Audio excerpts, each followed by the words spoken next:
Hai, namaku Sarah dan aku berumur 20 tahun. Katakan padaku, pernahkah kamu memakan kerang atau serangga sebagai menu? Bagaimana perasaanmu jika sesuatu seperti ini memakanmu dari dalam? Tidak, aku tidak gila.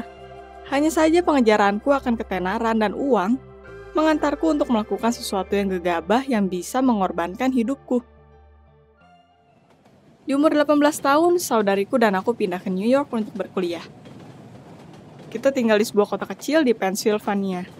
Dan di sana tidak ada prospek masa depan, kecuali untuk tinggal di ladang orang tuaku dan membantunya dengan harapan suatu hari mewarisi sepetak kecil dari tanah ini. Jadi keputusan untuk pindah sudah bulat, kita pergi ke kampus yang berbeda. Saudariku tertarik dengan literatur sejak masa sekolah, jadi dia memilih jurnalismus. Aku lebih suka ilmu pengetahuan alam, jadi aku memilih kedokteran. Awalnya itu sulit. Sebuah kota besar membutuhkan banyak uang, jadi setiap dari kami mendapatkan pekerjaan. Aku menjadi seorang asisten penjualan di sebuah butik fashion. Dan saudariku adalah bartender di sebuah klub populer. Kita belajar, bekerja, bersenang-senang, berbicara tentang apapun dan menikmati hidup baru kami. Bagaimanapun juga, setelah 2 tahun hidup di New York, sesuatu terjadi yang merubah hidupku selamanya. Kesulitan apa yang kamu alami ketika pindah ke sebuah kota baru? Kehilangan tempat tinggal, kehilangan pekerjaan. Aku lebih baik menghadapinya. Satu hari ketika aku pulang ke rumah, aku menyadari saudariku tidak sadar di lantai. Awalnya aku berpikir dia sedang bercanda, tapi aku segera menyadari itu sungguhan. Aku mencoba untuk menyadarkannya, tapi dia tidak sadar dan dia terbakar panas. Aku takut dan menghubungi ambulans dan mereka mengantarnya ke rumah sakit. Di sana dokternya berkata bahwa saudariku memiliki bentuk parah dari pneumonia, dan dia harus segera membutuhkan perawatan. Tapi di sana ada satu masalah. Obat-obatan yang dia perlukan sangat mahal, dan aku tidak memiliki uang sebanyak itu. Aku tidak ingin menyusahkan orang tuaku, dan keluarga kami tidak begitu kaya. Tapi apa yang harus kulakukan? Saudariku semakin buruk dan buruk setiap harinya, dan uang yang dibutuhkan tidak tersedia. Aku tidak selalu memiliki cukup uang untuk membayar apartemen, bekerja sebagai asisten penjualan. Dan itu konyol untuk memikirkan membayar perawatan saudariku dengan uang ini. Itu penting untuk menyelesaikan masalah ini dengan segera. Dan aku memutuskan untuk mencari pekerjaan kedua.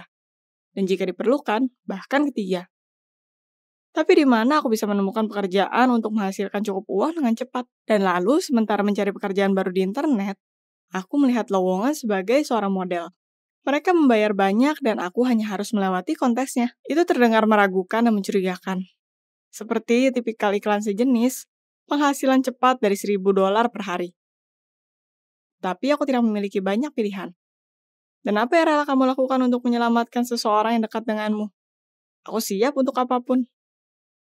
Aku melewati kontesnya dengan mudah. Bahkan di sekolah aku adalah kecantikan yang utama. Dan dengan umurku, aku lebih baik. Setelah beberapa fashion show yang sukses, aku mendapatkan cukup uang. Membayar perawatan saudariku, dan dia menjadi lebih baik. Tapi aku tidak akan berhenti. Aku diundang ke fashion show lebih sering. Brand ternama menawarkan untuk memerani iklan di produk mereka, dan kontraknya semakin besar dan besar. Uang dan popularitas mengalihkan kepalaku. Aku keluar dari pekerjaan lamaku, dan aku tidak berkuliah. Suatu hari aku mendapat panggilan berkata bahwa jika aku selalu melewatkan kelas, aku akan dikeluarkan. Responnya, aku memberitahu mereka untuk diam, dan berkata aku tidak peduli dengan mereka dan pelajaran. Aku diundang ke semua fashion show, dibayar dengan banyak uang dan penampilanku dipuja. Bukankah itu mimpi semua gadis?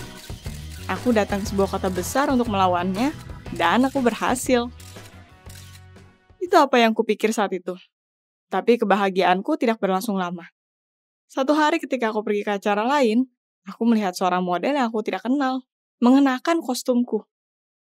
Aku mulai mencari tahu apa yang terjadi di sini, dan ternyata sekarang dia akan menggantikan tempatku. Tapi bagaimana? Ini seharusnya menjadi waktu terbaikku. Aku diberitahu bahwa penampilannya lebih menarik untuk mereka. Dan dia memiliki berat hanya 40 kilo. Dan untukku di sana hanya ada beberapa pertunjukan yang tersisa dan karirku berakhir. Aku tidak bisa mempercayainya.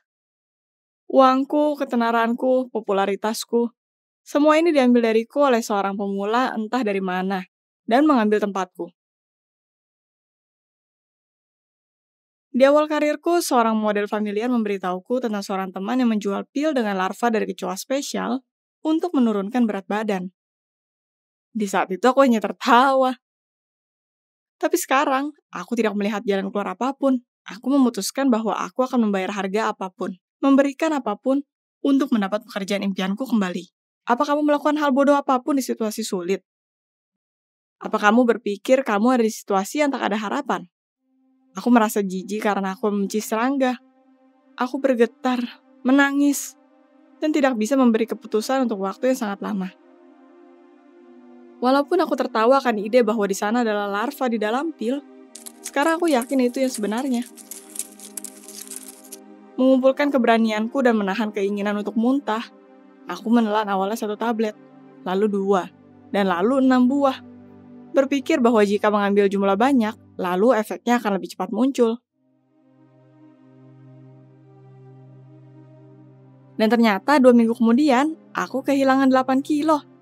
Mereka mengambilku kembali. Berkata aku terlihat lebih baik daripada yang aku butuhkan. Hanya satu hal yang menggangguku. Saudariku sering berkata bahwa aku terlihat pucat dan bahwa aku terlihat sakit. Tapi apa yang dia tahu? Ketenaran dan karir tidak lepas darinya. Aku berkata kasar padanya, bahwa dia hanya cemburu padaku. Aku mencapai semuanya dengan diriku sendiri. Tapi betapa salahnya diriku. Di hari penting dari petunjukannya ketika takdir modelingku akan ditentukan, aku merasakan sakit luar biasa di perutku dan merasa mual. Aku tidak bisa mengerti apa yang terjadi. Aku mulai menggali ranselku untuk mencari obat untuk rasa sakitnya. Dan lalu aku ingat sesuatu tentang pil menghilangkan berat badan yang aku minum bulan lalu. Bagaimana jika larva kecoanya bertumbuh, selamat, dan sekarang tinggal di perutku? Aku takut. Kenapa hari ini? Kenapa denganku? Apa aku mengorbankan sedikit untuk kesuksesanku? Pikiran ini tidak meninggalkanku. Tapi lebih dari itu, aku hanya berpikir apa yang aku akan lakukan dengan serangga di perutku. Bagaimana jika ada lebih banyak dari mereka dan mereka memakanku? Tidak, aku memutuskan bahwa harga yang aku harus bayar untuk semua siksaanku tidak boleh sia-sia. Dan aku mengambil setiap ons dari kekuatanku. Mengacuhkan sakit di perutku dan pergi ke podium.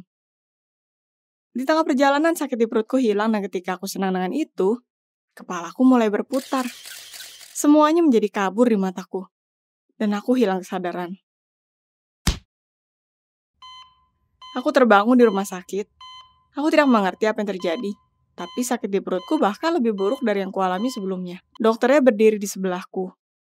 Aku segera mulai menangis dan berkata tentang bagaimana aku kehilangan berat badan, membeli pil dengan larva dan bahwa sekarang mungkin kecoa tinggal di diriku dan dengan lamban memakanku.